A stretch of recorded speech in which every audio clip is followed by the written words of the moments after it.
ಕಡಲಬರಿ ಬ್ಲಾಗ್ಸ್ಗೆ ಎಲ್ಲರಿಗೂ ಸ್ವಾಗತ. ಇವತ್ತು ನಾವು 1 kg ಟೈಸನ್ ಚಿಕನ್ ಸುಕ್ಕ ಹೇಗೆ ಮಾಡೋದು ಅಂತ ನೋಡುವ ಬನ್ನಿ. ಟೈಸನ್ ಚಿಕನ್ ಸುಕ್ಕ ಮಾಡಿದರೆ ತುಂಬ ಟೇಸ್ಟಿ ಆಗ್ತದೆ. ಆದರೆ ಇದು ಬೇಯೋದು ಸ್ವಲ್ಪ ಕಡಿಮೆ ಆದ ಕಾರಣ ಇದನ್ನೀಗ ಕುಕ್ಕರಲ್ಲಿ ಇಡ್ತಾ ಇದ್ದೇನೆ. ಇದಕ್ಕೊಂದು 6 ವಿಷಿಲ್ ಬೇಕು. ಮತ್ತು ಕುಕ್ಕರಿಂದ ಕುಕ್ಕರಿಗೆ ವಿಷಿಲ್ ಚೇಂಜ್ ಇರ್ತದೆ, ನೀವು ನೋಡಿ ಬೇಗ ಬೇಯೋದಕ್ಕೆ ಬೇಕಾದರೆ ಕಡಿಮೆ ಇಡಿ, 4 ವಿಷಿಲ್ ಆಗ್ಬೋದು. ಈಗ ಇದಕ್ಕೆ ಬೇಕಾದ ಉಪ್ಪು ಮತ್ತು ಸ್ವಲ್ಪ ನೀರು, ಒಂದು 1/4 ಲೋಟದಷ್ಟು ನೀರು ಹಾಕಿ ಬೇಯಲಿಕ್ಕೆ ಇಡ್ತಾ ಇದ್ದೇನೆ.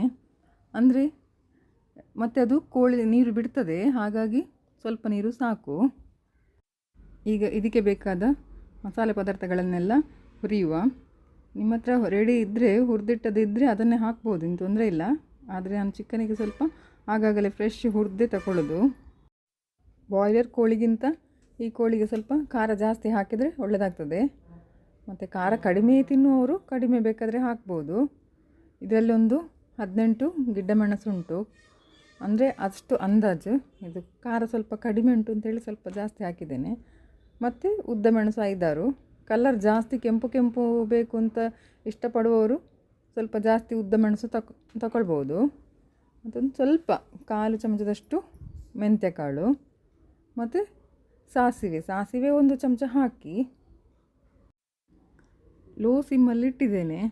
ಅಂದರೆ ಮತ್ತು ಒಮ್ಮೆಲೆ ಕರಟಿ ಹೋಗೋದು ಬೇಡ ಅಂತ. ಈಗ ಸ್ವಲ್ಪ ಫ್ರೈ ಮಾಡುವ. ಇದನ್ನು ಸ್ವಲ್ಪ ಫ್ರೈ ಆದ ನಂತರ ಸ್ವಲ್ಪ ಹೊತ್ತು ಸಾಕು. ಫ್ರೈ ಆದ ನಂತರ ನೀವು ಕೊತ್ತಂಬರಿ ಹಾಕಬೇಕು. ಮುಂಚಿನವರದೆಲ್ಲ ಒಂದು ಕ್ರಮ ಅಂದರೆ ಒಂದು ಕೋಳಿಗೆ 1 ಮುಷ್ಟಿಯಷ್ಟು ಕೊತ್ತಂಬರಿ, 1 ಮುಷ್ಟಿಯಷ್ಟು ಮೆಣಸು ಹಾಗೆಲ್ಲ ಹಾಕ್ತಿದ್ರು, ಮುಷ್ಟಿ ಕ್ರಮದಲ್ಲಿ ಹಾಕ್ತಿದ್ರು. ಹಾಗೆ ಹಾಕಿದ್ರೆ ಸಹ ಎಷ್ಟು ಟೇಸ್ಟಿ ಆಗಿರ್ತಿತ್ತು ಅವ್ರದ್ದು ಚಿಕನ್. ಈಗ ನಾವೆಲ್ಲ ಲೆಕ್ಕ ಮಾಡಿ ಮೆಣಸು ಜಾಸ್ತಿ ಕೊತ್ತಂಬರಿ ಅಷ್ಟು ಅಂತ ಹಾಕಿದರೂ ಅವರಷ್ಟು ಟೇಸ್ಟ್ ಬರಲಿಕ್ಕೆ ಸಾಧ್ಯವೇ ಇಲ್ಲ.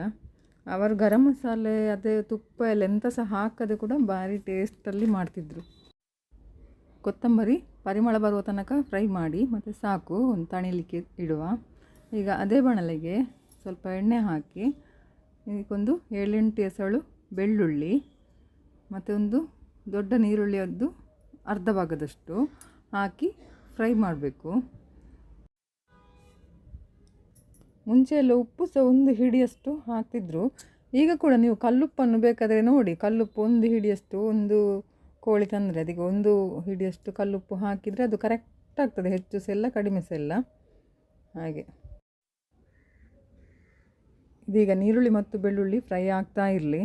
ನಾವು ತಣಿದ ಮಸಾಲೆಗೆ ಸ್ವಲ್ಪ ಹುಳಿಯನ್ನು ಸೇರಿಸಿ ಇದನ್ನು ಹುಡಿ ಮಾಡಿ ಇಟ್ಟುಕೊಳ್ಳುವ. ಆಗ ಈ ನೀರುಳ್ಳಿ ಕೂಡ ಕರೆಕ್ಟಾಗಿ ಬಾಡ್ತದೆ. ನೋಡಿ, ಇಷ್ಟಾದರೆ ಸಾಕು. ಈಗ ಸ್ವಲ್ಪ 1-2-3 ಗರಿಯಷ್ಟು ಕರಿಬೇವು ಸೊಪ್ಪು ಹಾಕಬೇಕಿದಕ್ಕೆ.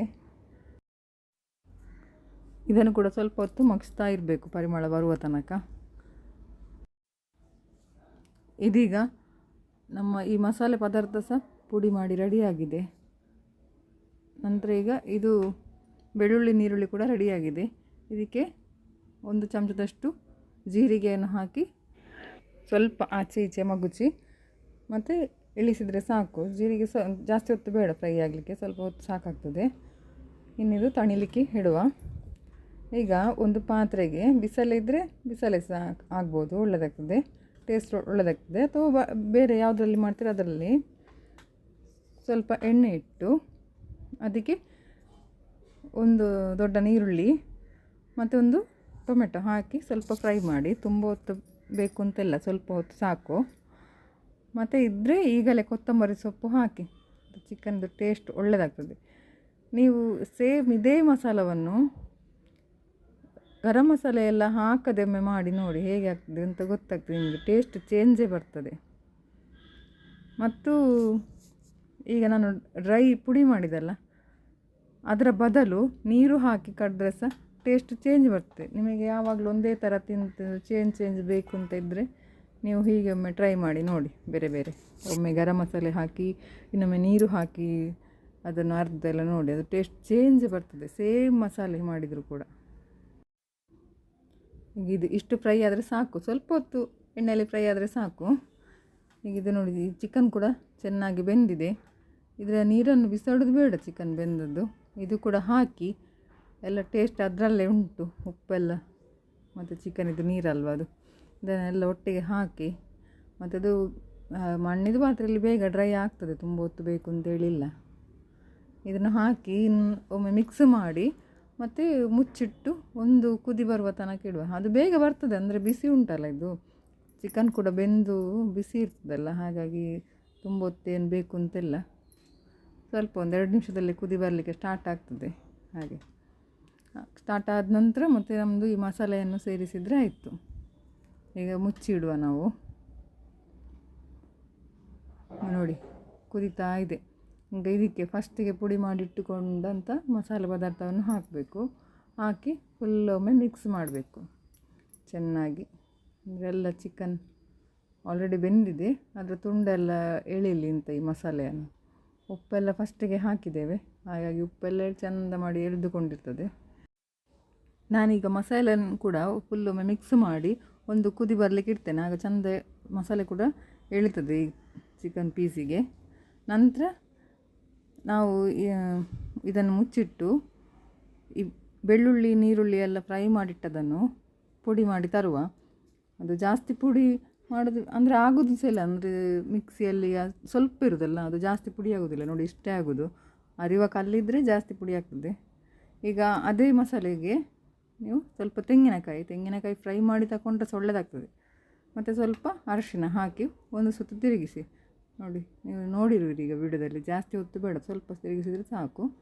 ಈಗ ನೋಡಿ ಇದು ಮಸಾಲೆ ಕುದೀತಾ ಉಂಟಲ್ಲ, ಈಗ ಇದಕ್ಕೆ ಈ ತೆಂಗಿನಕಾಯನ್ನೆಲ್ಲ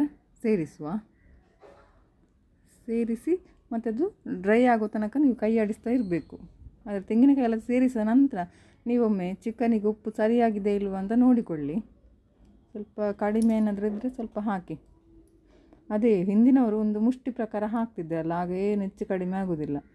ಒಂದು ಹಿಡಿ ಉಪ್ಪು ಒಂದು ಕೋಳಿಗೆ ಹಾಕಿದರೆ ಕರೆಕ್ಟಾಗಿ ಆಗ್ತಿತ್ತು.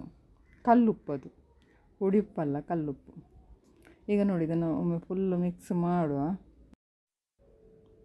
ನಂತರ ನೀವು ಚಿಕನ್ ಹತ್ತಿರವೇ ಅಲ್ಲೇ ನಿಲ್ಲುವುದಾದರೆ ಹೈ ಫ್ಲೇಮಲ್ಲಿ ಇಟ್ಟರು ತೊಂದರೆ ಇಲ್ಲ, ಅಂದರೆ ನೀವು ಆಗಾಗ ಮಗ್ಸ್ತಾ ಇರ್ತೀರಲ್ಲ. ಇಲ್ಲದಿದ್ದರೆ ಹಾಗೇ ಬಿಟ್ಟು ಹೋಗೋದಾದರೆ ಲೋ ಸಿಮ್ಮಲ್ಲಿಟ್ಟು ಹೋಗಿ. ಮತ್ತು ಇದು ಬಿಸಿಲೆಯಲ್ಲಿ ಬೇಗ ಡ್ರೈ ಆಗ್ತದೆ ಚಿಕನ್, ಮತ್ತು ಯಾವುದು ಕೂಡ ಪದಾರ್ಥ ಮಾಡಿದರೂ ಬೇಗ ಡ್ರೈ ಆಗ್ತದೆ. ನೋಡಿ ಈಗ ಟೈಸನ್ ಚಿಕನ್ ಸುಕ್ಕ ರೆಡಿಯಾಗಿದೆ. ಫಂಕ್ಷನ್ನಲ್ಲೆಲ್ಲ ಸಿಗ್ತದೆ ಟೇಸ್ಟಿಯಾಗಿ, ಆದರೆ ಚಿಕನ್ ಬೆಂದಿರುವುದಿಲ್ಲ, ಗಟ್ಟಿ ಇರ್ತದೆ. ನಾವು ಮನೆಯಲ್ಲೇ ಮಾಡಿದರೆ ಚೆಂದ ಮಾಡಿ ಬೇಯಿಸಿ ಟೈಸನ್ ಚಿಕನ್ನ ರುಚಿಯನ್ನು ಸವಿಬಹುದು. ನೋಡಿ 2 ಬೆರಳಲ್ಲಿ ಎಷ್ಟು ಚೆನ್ನಾಗಿ ಕಟ್ಟಾಗ್ತಾ ಇದೆ.